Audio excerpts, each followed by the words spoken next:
राज ठाकरेंनी विधानसभा लढवली पाहिजे, त्यांना ताकद दाखवण्याची संधी आहे, असं विजय वडेट्टीवार म्हणाले. विजय वडेट्टीवार पुणे परिस्थितीवर बोलताना म्हणाले, पूर्वी पाऊस आणि आता होणाऱ्या पावसाची परिस्थिती बदलली आहे.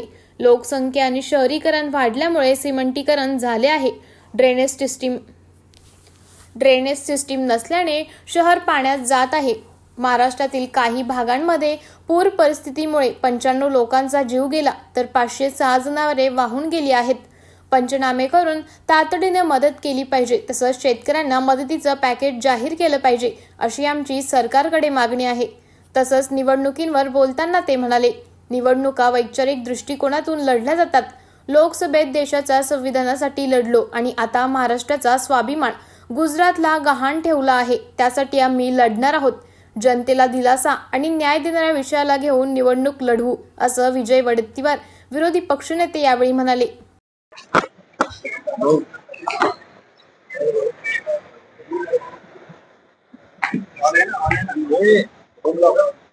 दोन मिनिट शब्द मला फार बरं नाही. दोन प्रश्न आहे. पूर परिस्थिती भाऊ, राज्यामध्ये ज्याप्रमाणे पूर परिस्थिती कसं बघता, पुणे तर पूर्ण म्हणजे जलमय झालेला नाही. काय आता गेली 10 वर्ष आपण बघतो, यावर काही कामच झालं नाही. दरवर्षी पूर्वी पाऊस यायचा, पूर्वी पावसाळा होता, पण काय होतं की पूर्वीचा पावसाळ्यात आणि आता अचानक येतो, ढगफुटी सदृश्य परिस्थिती होते. अशा वेळेस ड्रेनेज सिस्टीम सध्या अपडेट करण्याची गरज आहे.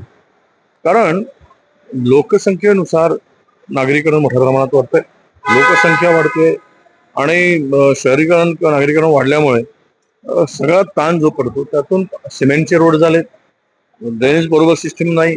अशा याच्यामध्ये शहरं पाण्याखाली झाले, शहरामध्ये पाणी मोठ्या प्रमाणात साचतो आणि प्रचंड नुकसान होतं. अशीच काहीशी स्थिती शेतकऱ्यांची आहे.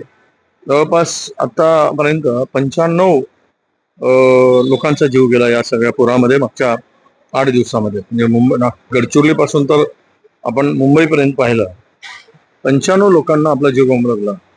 जवळपास 506 जनावर वाहून गेले. इतकं भयावह स्वरूप या पुराचं आहे. सरकारने तातडीनं याचे पंचनामे करून पडझड झालेल्या घरांना खावटी जी देतो ती दिली पाहिजे. नगदी रूपानं 5,000 रुपये दिले पाहिजेत, कारण घरात पाणी गेल्यामुळे घरात त्यांना काही शिल्लक राहिलं नाही. अशा वेळेस तातडीनं मदत करण्याची अपेक्षा आहे. मला वाटतं सरकारने करावी आणि पंचनामे करून शेतकऱ्यांना मदतीचा पॅकेजही जाहीर करावा, अशी आमची सरकारला मागणी असतात. राज ठाकरे स्वतंत्र लढणार असं त्यांनी जाहीर केलं. 225 ते 250 सीट लढणार, स्वतंत्र लढणार. मात्र त्यानंतर माझे जे नेते आहेत ते सत्तेत आले पाहिजे. म्हणजे कुठेतरी असं आहे का की आधी स्वतंत्र लढायचं आणि त्यानंतर युती किंवा मग आघाडीकडे जायचं? बघा, कोणालाही स्वातंत्र्य आहे, त्याचं राज ठाकरेंचा पक्ष आहे, त्यांनी काय करावं हा त्यांचा प्रश्न. महाराष्ट्रातील जनतेला हे जो कौल आहे तो कौल महाविकास आघाडीच्या बाजूने. त्यामुळं त्यांनी किती प्रयत्न केले तर चांगलं आहे की लढले पाहिजेत. कारण प्रत्येक पक्षाला त्यांची ताकद हे दाखवण्याची संधी ही निवडणुकाच असतात. या विधानसभा वेळेस निवडणुकामध्ये राज ठाकरेंच्या मनसेची शक्ती एकदा महाराष्ट्रातील जनतेला कळेल आणि त्यांनाही अपेक्षित निकाल येतो की नाही त्याची ते कारण मीमांसा करतील. त्यांचं स्वागत आहे, त्यांना शुभेच्छा आहेत आमच्या. प्रकाश आंबेडकरांनी आता ओबीसी आरक्षण बचाव करता यात्रा काढण्याची घोषणा केली आहे आणि विधानसभेच्या अनुषंगाने ती यात्रा असेल काय? प्रकाश आंबेडकरांवर आम्हाला काही बोलायचं नाही. ते काय ओबीसी बचाव आरक्षण आम्ही आंदोलन करतो त्यावेळेस त्यांनी अनेक वेळा टीकाही केलेली आहे.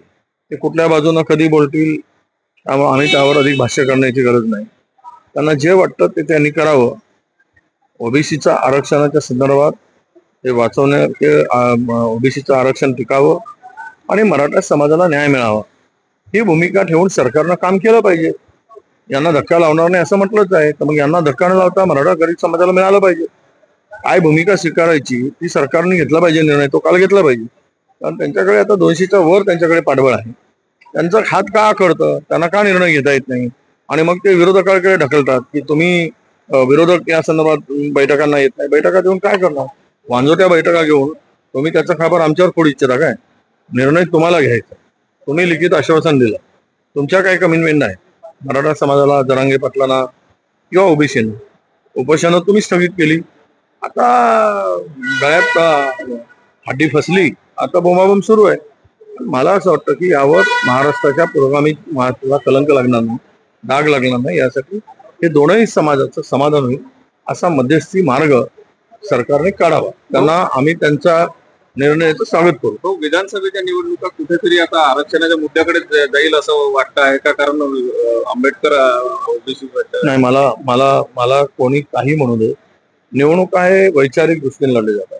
निवडणुकीसाठी या राज्यातील मूलभूत प्रश्न आहे. आम्ही लोकसभेमध्ये देशाच्या संविधानासाठी लढलो, आता आम्ही महाराष्ट्राच्या स्वाभिमानासाठी लढणार आहोत.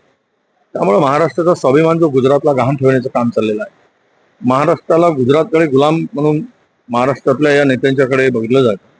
हा कलंक आणि डाग पुसायचा आहे. आजचा पुढची लढाई आम्हाला महाराष्ट्राच्या स्वाभिमानाची लढायची आहे. महाराष्ट्रातल्या शेतकरी, बेरोजगार आणि महिलांच्यावर अत्याचार या सगळे विषय घेऊन जे जनतेला दिलासा देऊ शकतात, जनतेला न्याय देऊ शकतात, अशा विषयाला घेऊनच लढू. धन्यवाद.